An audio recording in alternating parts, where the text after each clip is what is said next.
Dear friend, आज हम पुनः मुलाकात कर रहे हैं ज्योग्राफी के एक नए अध्याय के लिए। देखिए, ज्योग्राफी में हमने जब पिछले टर्म पे पढ़ा था देशांतर व अक्षांश के बीच में आपका अंतर और उनके बारे में थोड़ी परिभाषा पढ़ी थी, उनकी प्रॉपर्टीज को हमने देखा था। आज जो हम देखने जा रहे हैं, आज हम देखेंगे जीएमटी और आईएसटी के बीच में अंतर, यानी इंडियन स्टैंडर्ड टाइम और जीएमटी यानी ग्रीनविच टाइम के बीच में। ठीक है, तो अब देखिए होता क्या है।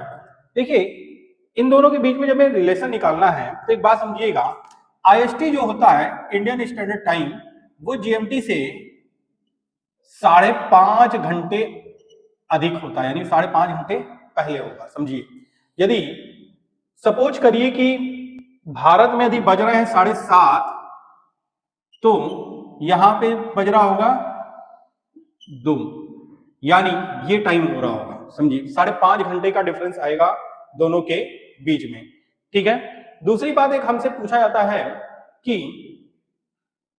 समय कितने प्रकार का था। देखिए, समय 2 प्रकार का होता है, एक तो होगा स्थानीय समय, एक होगा मानक समय। यानी टाइम की जब बात की जा रही है तो टाइम 2 प्रकार का होगा, एक स्टैंडर्ड टाइम हो जाएगा और दूसरा हो जाएगा ऑर्डिनरी या लोकल टाइम कह लीजिए आप इसको, लोकल टाइम। इसको बोला जाता है हिंदी में स्थानीय समय और इसको बोला जाता है मानक समय, स्टैंडर्ड टाइम।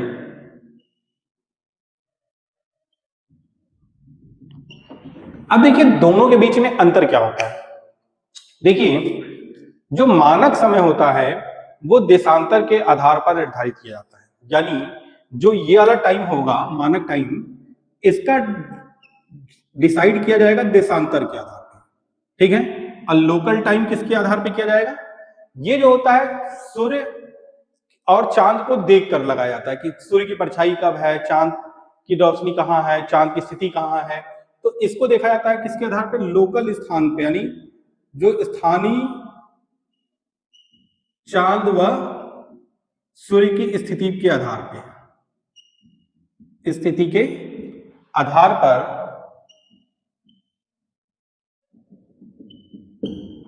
स्थानीय समय निर्धारित किया जाता है और देशांतर के आधार पर मानक समय निर्धारित किया जाता है।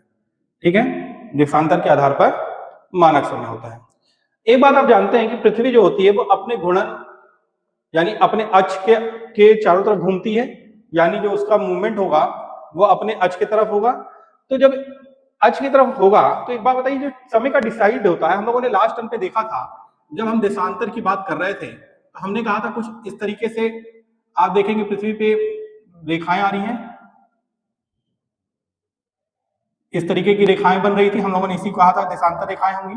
और हमने इसको पूरा वैल्यू कैलकुलेट किया था, 360 डिग्री 360 रेखाएं की बात हुई थी। तो हमने कहा था कि एक देशांतर से दूसरे देशांतर पे जाने में, यानी हमने कहा था इसी के आधार पे हम समय निर्धारित कर रहे हैं, और जब समय निर्धारित कर रहे हैं तो यहां से यहां पे जाने में आपको टोटल लगते हैं 4 मिनट का समय। कितने का?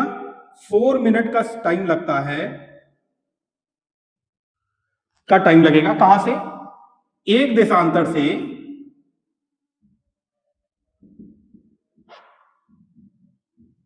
दूसरे देशांतर जाने पर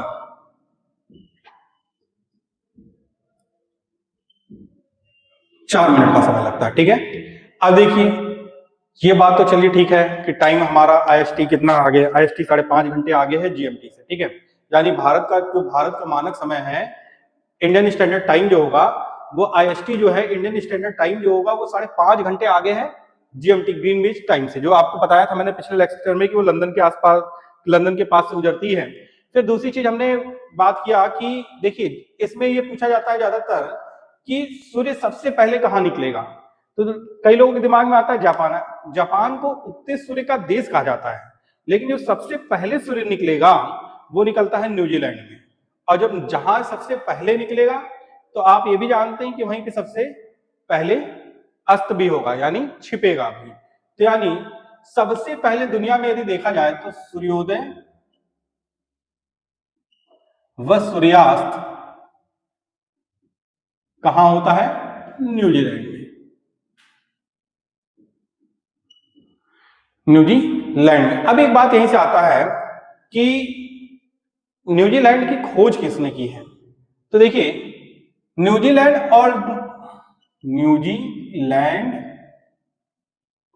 व ऑस्ट्रेलिया दोनों की खोज की है, दोनों की खोज हुई की है जेम्स कुक व टॉमसन ने। जेम्स कुक व टॉमसन ने किया था, जो सबसे पहले खोजा गया। और इसीलिए आप एक बात देखेंगे कि सबसे पहले हैप्पी न्यू ईयर और क्रिसमस सबसे पहले कहां मनाया जाएगा? जब सूर्योदय और सूर्यास्त सबसे पहले हो रहा है, तो यानी ईयर भी सबसे पहले यहीं खत्म हो रहा है। सबसे पहले आप देखेंगे इनके यहाँ ही आपका नया टाइम भी आ रहा है, तो यानी देखा जाए इसी बेसिस पे, तो सबसे पहले नया वर्ष हैप्पी न्यू ईयर जो होगा, न्यू ईयर कहाँ बनेगा? वो न्यूजीलैंड में बनेगा। दूसरी चीज, क्रिसमस भी कहाँ सबसे पहले मनाया जाएगा? क्रिसमस भी सबसे पहले न्यूजीलैंड में मनाया जाएगा। अब आता है कि भाई भारत में सबसे पहले कहाँ सूर्योदय होता है? ये तो हमने पूरे ओवरऑल वर्ल्ड में बात किया कि न्यूजीलैंड में होता है, लेकिन जब भारत की बात करते हैं तो हमारा प्यारा भारत, इसमें सबसे पहले जो सूर्योदय होता है, वो सूर्योदय जो होगा वो होता है अरुणाचल प्रदेश में। तो क्या आपको पता है अरुणाचल प्रदेश में जल्दी होता है, सूर्य सबसे पहले उगता है। फिर सूर्यास्त की जब बात करते हैं तो सूर्यास्त जो होगा वो होता है हमारा सबसे आखिरी में गुजरात में। यानी क्या होगा? सूर्यास्त सबसे आखिरी में होगा। तो क्योंकि गुजरात में क्यों होगा? क्योंकि सबसे अंत में वो निकलता है गुजरात में, यानी गुजरात में। तो एक बात समझिए, यदि सूर्योदय सबसे पहले यहाँ निकल रहा है तो सबसे पहले सूर्यास्त भी यहीं पे हो रहा है, सबसे पहले सूर्यास्त भी यहीं होगा।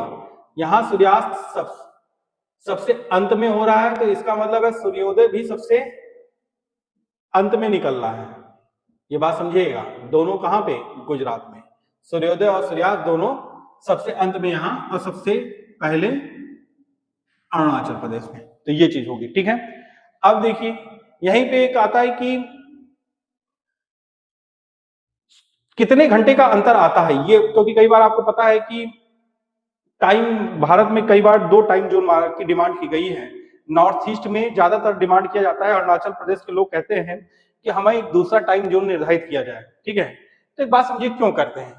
यहाँ पे जिस समय सूर्य उग रहा है वहां पे हो रहा है 6 बजे, तो यहाँ पे जब सूर्योदय हो रहा है वो हो रहा है 8 बजे, यानी सबसे आखिरी में 2 घंटे का अंतराल होता है अप्रॉक्स। यदि वहां 6 बजे उगेगा तो यहाँ 8 बजे, वहां 5 बजे तो यहाँ 7 बजे, ठीक है। दूसरी चीज, यदि देखा जाए सूर्योदय सबसे बाद में कहां उगता है, तो यानी सूर्य कहां सबसे बाद में उग रहा है, तो वो है यूएसए के मिडवे आइलैंड पे। यूएसए के मिडवे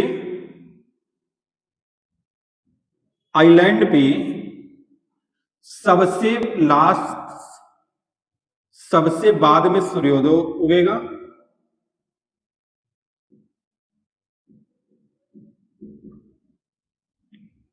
तो ये भी आप समझ लिए, सबसे आखिरी में यहां पे क्या होगा? सूर्यास्त भी होगा, यानी सबसे आखिरी में सूर्योदय उग रहा है तो सबसे आखिरी में सूर्यास्त हो रहा है। अब एक बात आता है कि जो पृथ्वी है उस पर 2 प्रकार की रेखाएं होती हैं, एक होता है विषुवतीय रेखाएं, एक होता है ध्रुवीय रेखाएं। तो हमें उनकी दूरियां पता होनी चाहिए कि उनके बीच में परिधि दूरी कितनी होती है। तो एक बात समझिएगा, इसको हम पहले बना दे रहे हैं एक जगह पे और फिर समझिएगा।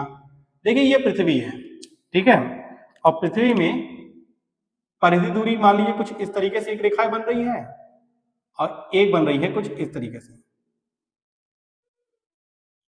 ठीक है। तो आप जो देख रहे हैं ये जो धुरी, इसको बोलते हैं ध्रुवीय परिधि, जो ध्रुवों के ऊपर होती है, हम परिधि बना रहे हैं यहाँ पे।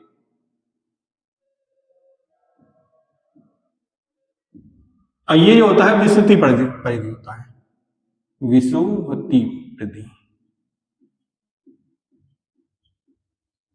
तो आप जब देखेंगे ध्रुवी जो होगी, ये परिधि जो टोटल होती है, इसके जो डिस्टेंस होगी वो 40,006 किलोमीटर की होती है, 40,006 किलोमीटर की होती है। ठीक है। और इसका जो आप देखते हैं विस्तृति परिधि का, तो वो 40,075 किलोमीटर की होती है। ठीक है, तो ये 40,075 किलोमीटर की होती है। तो आप देख रहे हैं ये जो लाइन रेखा होगी ये विस्तृति परिधि हो जाएगी, यानी यूं आ रही है, मुड़ रही है, ये इसके ऊपर से जाके मुड़ रही है और ये इसके ऊपर से मुड़ रही है।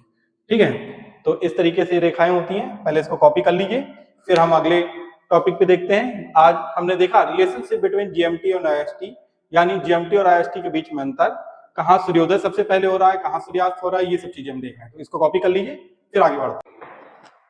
डियर फ्रेंड, आज आपने देखा कि हमने जीएमटी और आईएसटी के बीच में अंतर देखा और उसके कुछ प्रॉपर्टीज को पढ़ा। यदि आपको यह वीडियो पसंद आया हो तो अधिक से अधिक चैनल को लाइक करिए, शेयर करिए और सब्सक्राइब करिए, ताकि हम जिससे अधिक से अधिक वीडियो बनाने के लिए प्रेरित हो सकें और आपके पास अधिक से अधिक हम पहुंचे और आप हमारे पास वीडियो के लाइक और शेयर सब्सक्राइब के थ्रू हम तक पहुंच सकें।